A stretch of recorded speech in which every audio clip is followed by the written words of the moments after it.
about your home. And I say your with an intention. I did not grow up in Torrance, California. I grew up in San Pedro, California, the city over the hill. I know there's a couple Pedro representing here today. Tyler Villa, San Pedro, California represented. So San Pedro is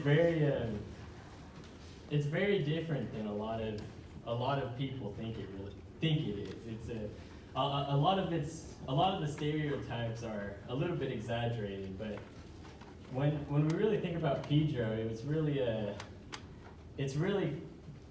I'm trying to stumble around the word ghetto because that's what the word I've heard a lot used quite frequently. But this place was my home. I grew up here. I went to school for 8 years, and I have learned to love the culture, and I have learned to love my surroundings and everyone in it.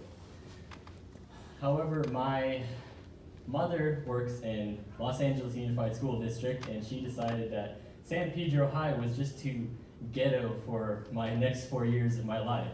So what she decided to do was send me to South Torrance High School, which is where I am today, and what came next I had not expected by any means.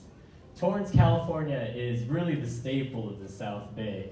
It has some of the most unbeatable weather in anywhere in California. The parks here, everything is very finely tuned to suit the comfortable needs of the Torrance residents. And like the video says, the libraries that we have here are much better than what I would have been able to have access to in San Pedro at my convenience. And the top-ranked schools are the reason that I went here.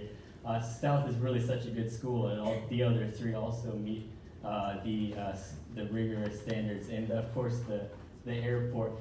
Torrance really is very comfortably equipped, is what I'm trying to say. Everything here is very, very finely tuned to make life as comfortable as possible. And this was such a new concept for me because San Pedro is a really great place to be, but it feels so much different than where I had found myself spending the next 4 years of my life. The mall is there's no mall in San Pedro, and in Torrance there's the 6th largest in the United States, so that was pretty crazy. I spent a lot of my time there. The beach, again, there's beaches in Pedro, but nothing like Torrance. If you've ever been to Torrance Beach in July or August, you have to bustle your way through the crowd to get your own seat, and that would never happen in San Pedro. The history in San Pedro is, I'll tell you about that, is very, would you guys mind? Other one. The history of San Pedro and Torrance actually differ slightly. San Pedro was a more rancho, a famous ranch that was founded by a man named Rancho Pedro, so that's where the name comes from. But all in all, what I'm trying to say is Torrance is really such a comfortable place and really just a nice place to be. So that's it then, really. That's it. That's what Torrance has got then. Torrance is a nice place to be with some amenities that you just don't get, and that's really all that there is. No. I think there's something more about Torrance that people don't tell you. It's more than just an aerospace industry and a boba shop across the street. Torrance has really something special that people don't really talk about. You may have heard the term the Torrance bubble. That's a phrase that I used to joke around with my mother. I actually used to joke around with a friend of mine whose father is a lawyer and mother is a doctor, and everything in her life was it was already paid for, and she could do whatever she wanted, and everything was always. And it's not like a spoiled bratty kind of a feeling. It was more of everything was already taken care of. And then I looked at my mother and she said, "Well, doesn't that just explain Torrance so perfectly? Everything is so conveniently simple." Well, here's the thing. There's something a bit bigger about what we understand the Torrance bubble to be. I think it's not about the amount of beach that we have at our disposal during the summer, or the nice restaurants or the great school system. I think that this city was really built on something else. There's a principle in architecture. You should never design a dark corner. Would anyone like to hazard a guess as to why? It's fine if you don't. I'm sure none of you have the kind of interest that I would like to bring to you today, but never designing a dark corner in architecture is really something that I've really taken to heart as for trying to understand what Torrance is all about. You don't design a dark corner in a building because people are afraid of what they don't understand. You don't understand what's in the darkness. You don't understand what's in the shadows. If there's a room, you want to have every corner lit properly so that you feel like you can be in all corners of the room. And I'm sure many, my friends especially, they know that I really love architecture. That's kind of my forte. I want to study it in college, and I love looking at it, and I love creating it just as a hobby. But when we think about architecture, there's so much more presence when you're designing something than a lot of people would normally understand.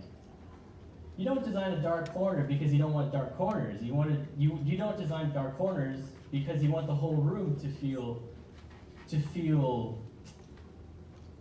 there's not a word in English for it, but it's something that architects make sure of because they're trying to prevent the person in the room from feeling afraid and from feeling isolated.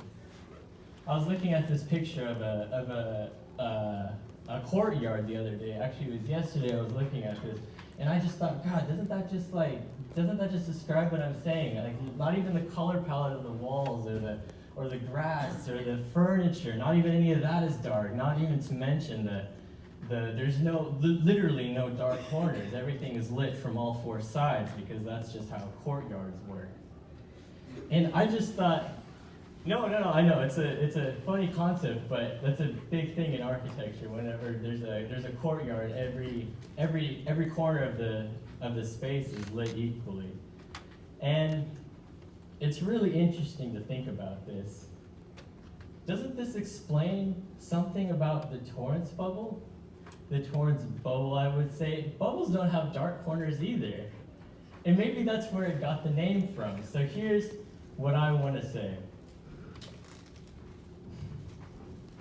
Torrance acts a bit like this courtyard right here. There's not really a dark corner, and I very much understand that not every region of Torrance is the same. There are what people would call dark corners in Torrance, but in the whole atmosphere, it's really a place where people can come to feel welcome, to feel like that there's nothing that they need to be afraid of. There's no the designers of this courtyard had the same intentions with the people of the city.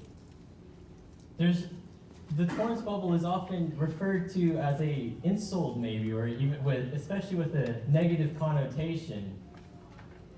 But really, when I think of the Torrance bubble, I just think of that. That's really what the whole atmosphere is like, and it makes Torrance feel like a small town in the midst of the big city. It feels like you know everybody's name on a first name basis, even though we all know that's not true. But that's what the atmosphere is trying to tell us, that it's a very tight-knit city, and everything is so well-rounded, and there's no dark corner. So that's what I think Torrance is. That's how I think Torrance is different from San Pedro. I think San Pedro also displays some of the same principles. And when I'm trying to connect architecture and Torrance together, I don't mean the physical architecture of Torrance. I mean the people, all of you, and all of your families, and everyone has the same mentality that is shared by architects around the world. So I think that aptly describes the Torrance bubble. It's a very surreal place. It's a lot of you have grown up here, so it's harder to see it than it is for me, because I came from somewhere else. So it was a very surreal experience to be able to come here. So to end, I'd like to share something a little bit personal about myself. Actually, the zoning issues prevented me from actually getting into the school, so I did something very frowned upon, which is I used a family friend's address that I did not reside at, and I know I could have gotten a lot of trouble for that. Well, if I had disclosed that within the first few years of my education here, and I was made sure to tell, I was told all the time to make sure that I was a valuable commodity to the school before I ever outed that information.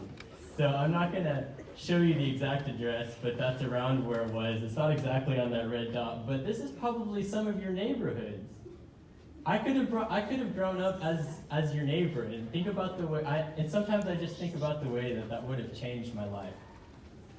Sometimes I just sit back and I think about who the Ryan Panganiban of Torrance, California would be, rather than who the Ryan Panganiban is now, which to me is actually a very surreal thing to think about. There's a south to give you a bit of a bigger picture. You guys probably know where this is, and I would have been a different person to all of you. I would have never gotten the name Ponga. You'd all call me Ryan every day, which would, for some of you, that might be pretty crazy. I would have met you at Seaside or Cali or even just I might have been your neighbor. But the real thing that I've come to think about was that Torrance does not need to be something you're raised with. Torrance is something that invites you in, just as it did to me. I found a great group of friends. I love the city. I get a great education here. And that's something you don't need to be raised with. So that's the big thing about Torrance, and that's what really sets you apart, because I don't think it would really be that same way in Palos Verdes or San Pedro. So if you're ever going to take one thing away from this talk, you all are going to go out in the world someday. A lot of you are seniors in here, and you're going to go off to college within the next 1 or 2 years.